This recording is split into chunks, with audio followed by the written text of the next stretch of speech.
You're good and bad. Everyone's good and bad. The quicker we can come to accept it, the better off we are going to be. Hey guys, welcome back to Make Away Life Coaching. I'm Sarah and I'm the life coach here. We are in a series called Save Your Relationship, Stop the Split. And I hope you were able to see the video last week. If not, go on back to our, channel and check it out because we did an introduction into splitting. If I were to give a quick summary, and I mean quick, it would be this, okay? My therapist gave me this visual and it's very, very powerful. And it's the yin yang, okay? And that in life, we have the ideal and the real. We have biblically truth and grace. We have good and bad. Every single one of us. Inside of you, inside of me, we have, lightness and darkness, good and bad. And the reality is they are constantly flowing in and out of each other. And it's a hard concept to accept. We want to be all ideal. We want the people in our lives to be all ideal. We want the world to be all ideal. We are so discombobulated when we realize it's not and it's never gonna be ideal. So we have the ideal and the real, okay? The good and the bad. Biblically, this goes back to with humans, this idea that number one, we are created in the image of God. That is the ideal. And of course, that's what we should strive for, to be, more godly and in God's will, of course. But the reality is, on the other side, God tells us that we're sinners and we're born sinners and you don't have to teach kids how to sin. They just know how to do it. And so it's the duality, okay? It's both. It's and. You cannot get rid of the real. Today I'm going to talk about it, the ideal versus the real, okay? We strive toward the ideal with full acceptance that we have real parts to ourselves every single day that come up, and they just are. So there's no point in, denying it. Okay, so the key to stopping the splitting is when you try to take the harmony of the ideal and the real and you try to split them apart. And you say, this person, my child, is ideal. They're all good. And this person who disagrees with me politically is all bad. Okay? Wrong. Both your precious little baby is good and bad. And the person on Facebook who disagrees with you politically, I know this is gonna blow your mind. They are good and bad too. You're good and bad. Everyone's good and bad. The quicker we can come to accept it, the better off we are going to be. So today I want to talk to you about the first step in stopping the split, which is your own work inside your own self. Okay. First, we learn to give grace to ourselves. We learn to accept our own duality of ideal and real. And this work is going to lay the foundation for you to accept it in other people. Okay, so step one, we're going to work on ourselves. Because if you can't give grace to yourself, then you can't give it to others. So this is actually practicing. It's so important. I'm going to give you permission to change your world and give yourself grace every day for the rest of your life. And you can consider it very righteous because it's actually practicing so that you can give it to your spouse and your kids and your boss and your friends and your political opposite on Facebook. That's what's so great. But first, we're going to start with ourselves. I want to tell you the book that I recommend on this topic. It's called Changes That Heal. It's by Dr. Henry Cloud, and it's a doozy. It'll change your life for sure. And I want to encourage you to get the book and to read it. It's simple and beautiful at the same time. A lot of the teaching I'm doing today is from that book, but a lot of it's also from my own life and from stuff I learned in therapy school and my own therapy and life. Okay, cool. So here is motivation number one for you to accept that you are, I'm just gonna hold this thing in my hand the whole day, that you're both the ideal and the real. Because If you cannot accept the real parts of yourself or the bad parts of yourself, then you're going to come up with all kinds of crazy coping strategies to get rid of them, to deny them, to push them down, to numb them out. And all of those coping strategies are not going to change anything. You're still going to have those real parts, okay? And so we have to just accept them. And I really believe it's kind of like this old saying, you're only as sick as your secrets, that we have to bring them into the light, okay? It's really important that we take the real or what we consider the bad parts of ourselves and we integrate them into our whole and just accept them and just stop pushing them away, because pushing them away doesn't make them go away. It just makes us do all sorts of crazy things to make them feel like they went away. Okay, I want to give you an example, super personal. I am somebody who, I don't know, one time I was watching Modern Family and they're like, oh, that's Farm Strong. I was like, I'm Farm Strong. Okay, so I am somebody who is just like really struggled with weight my entire life. I was a super fat baby and just always really struggling, no matter like what diet I'm on. If I eat just like 10 extra calories, I don't know, I gained 10 pounds. I don't know how the physiology of that works.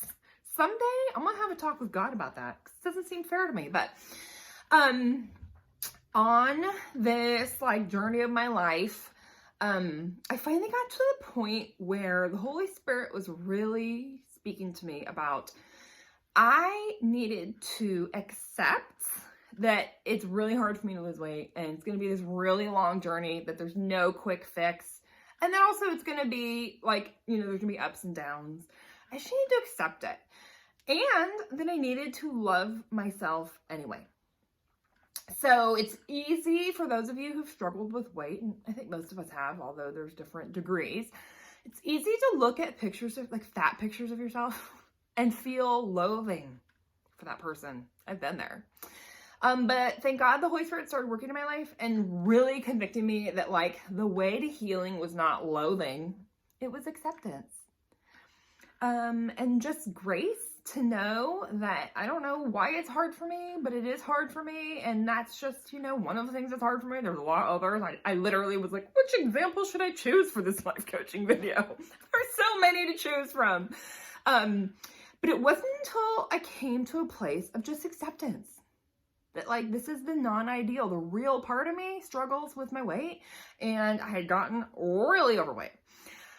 And I just was like, okay, I kind of had to get to the point where I was like, I don't know, maybe it'll be this way forever. I don't know. Like, I don't want it to be, and I'm going to work really hard for it not to be. But also, like, if it is, it's okay, because I'm still me, and I don't need to loathe myself because I have parts of me that are struggling. And it was when I came to really accept the part of myself that struggled with my weight that I could say, okay, what's the truth? The ideal, where'd my rock go? The ideal is that in order for me to be healthy, I need to drop some of the weight, probably a lot of the weight. But the reality is that's really hard, and I'm going to blow it a lot.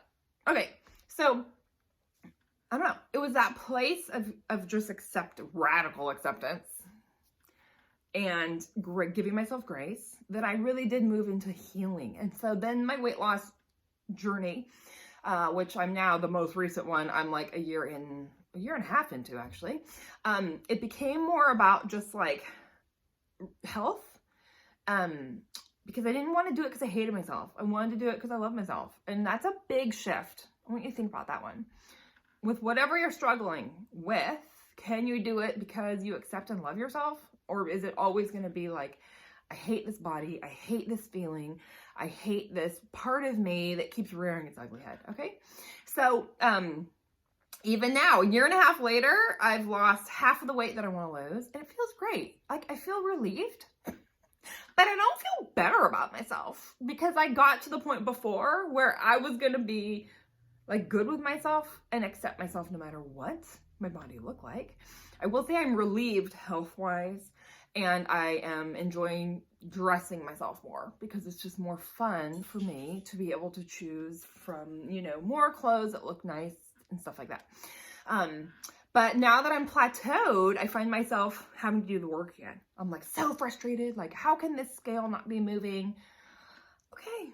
So again, whatever. Maybe my body is just going to do this forever. I don't know. I'm just going to accept it and keep doing the work because we want to strive toward that ideal in a healthy, loving, accepting way. And that's where I am now. I'm plateaued for quite a while. And I'm assessing what changes I can make, but I'm also at the point where like I just love myself and my body. I'm grateful for my body, you guys. God gave me this body, and at 42, not everyone still has a body. Like, you know, bad things happen, and I'm just really grateful to have reached this place. So that is just a personal example that should not have taken me that long. So let's move on. So there's a million ways this can manifest for you, and there's a million parts of yourself that you might be trying to reject or deny. I'm just going to give you a few examples. So number one, it might be that you can't tolerate your feelings. And I know I've shared on, I think in every single episode, that I struggle with anger. I'm an Enneagram 8, so that's no surprise. I'm a vacillator, so it's really no surprise. And I just, you know, gosh, I hate it. Like when I lose it with the husband or the kids, I just, I'm so sick of it. I'm really tired of it, and I've done a lot of work. I'll do work on this forever. It's just kind of one of those things that I have to be able to tolerate about myself. Okay, so you might be struggling with feelings of resentment that you hate. You hate feeling that way, but you do feel that way, okay? Feelings are meant to come up. I believe they come from your soul. They're meant to come up and flow out. They serve purposes. We don't need to hate them. It's like this opposition to the feeling is like really the problem. Now, your behavior, you can require better behavior of yourself. That's going to take work too. I'm just being honest with you. But that's the thing. So one thing you might be watchful for is if you are denying the feelings that are a part of you that you don't like or you don't want. Okay. So with the behavior, you can change, you should be working on your behavior, but the feelings, you just have to feel them and let them flow, so that especially the ones you don't like, if you don't want them to get stuck, you need to feel them, accept them, and then let them go. They don't have to dictate what you do, but they are what they are, and we just have to like accept that. Another thing that you might be doing to cope, like because you're splitting and you don't like the bad part of yourself, is you might be numbing out. Alcohol, drugs, food, porn, so many ways. Nowadays, there's no shopping, casinos, there's no shortage of things that you can do to numb out. And it's not healthy. And if you are doing that, you know, there is help to be had, and I'm sure you're getting blowback in your relationships. So, and as you know, it doesn't get rid of the feelings. The feelings come right back up the minute that you're sober or not partaking in the numbing here. Go to my website, makeawaylifecoaching.com, and subscribe, and then you'll never miss anything ever again. It's so great. Cool. You guys take care. See you next week. Bye-bye.